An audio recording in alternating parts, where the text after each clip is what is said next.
It wasn't a great PMQs this week, which is quite surprising because normally Angela Rayner comes out swinging.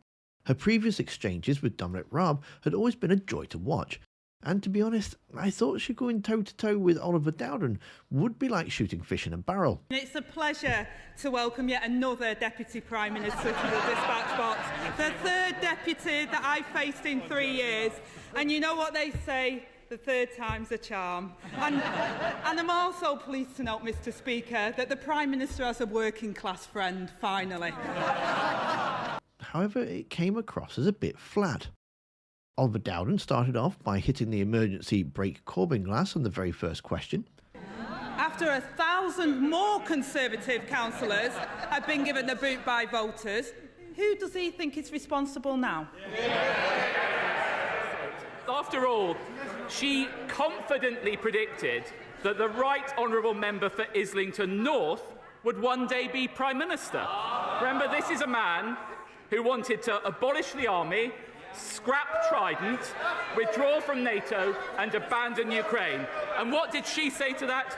She couldn't wait for him to be Prime Minister. And Rayner completely wasted a question by just monologuing for about 3 minutes, which Dowden rightly picked up on.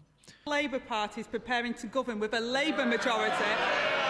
His party is starting to prepare for opposition, Mr Speaker. Conference, the member for Devizes blamed the country's problems on a new religion. The member for Pentonstone and Stockbridge said identifying falling birthing rates is the overarching threat to the UK. She criticised woke teaching. And the Right Honourable Member for North East Somerset really let the cat out the bag when he said parties that try to gerrymander end up finding their clever schemes come back to bite them, as dare I said we found when insisting on voter ID. And most of his time was spent on day-to-day crisis management. 11 years on, Mr Speaker, nothing has changed. Deputy Prime Minister. I'm not quite sure what the question was then, Mr Speaker. Dowden went on to just blatantly lie in Parliament, but you can't really expect anything more from the Tories these days. Right before COVID, GP satisfaction was high. Delayed discharges were half. Ambulance targets were being met. And then this was followed up by Rayner's final comment, which I actually did like, to be fair. Speaker, the last Labour government made it their mission to reduce the number of children in poverty by 1 million. We achieved that. Under the Tories, child poverty is nearly back to the level it was when Labour last inherited the Tory mess. After 13 years of the Tories, they're stuck in a conveyor belt of crisis. And while his party is preparing for opposition with their Trump Tribute Act conference over the road, Labour are focused on fixing the real problems facing British people. The Tories have picked their side. They're for the vested interests, for the oil companies and the bankers, for those that are profiting from the crisis and not suffering from it. Whether it's failing the millions of people anxiously waiting for treatment or overseeing a rise in child poverty.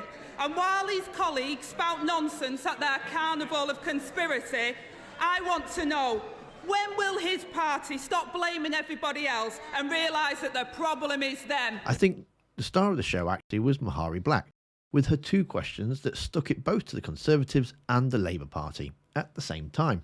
In 2016, the Deputy Prime Minister told his constituents in a blog that it was his duty to, and I quote, furnish them with all the facts that are available with regards to Brexit. Today, Brexit Britain faces higher food prices, a lack of workers, a shrinking economy and a decline in living standards. Why is he happy to ignore those facts? The Prime Minister.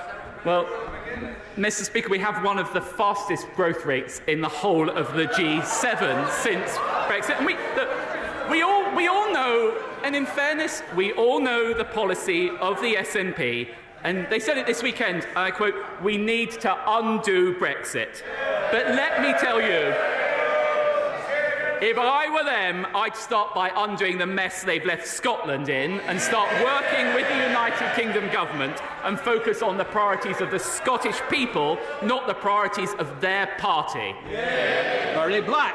Check the data. Mr Speaker, the only thing more deluded than that defence of Brexit is the Labour Party's support of it. Now, just today, the world's fourth largest car manufacturer said that Brexit was, and again I quote, a threat to our export business and the sustainability of our UK manufacturing options.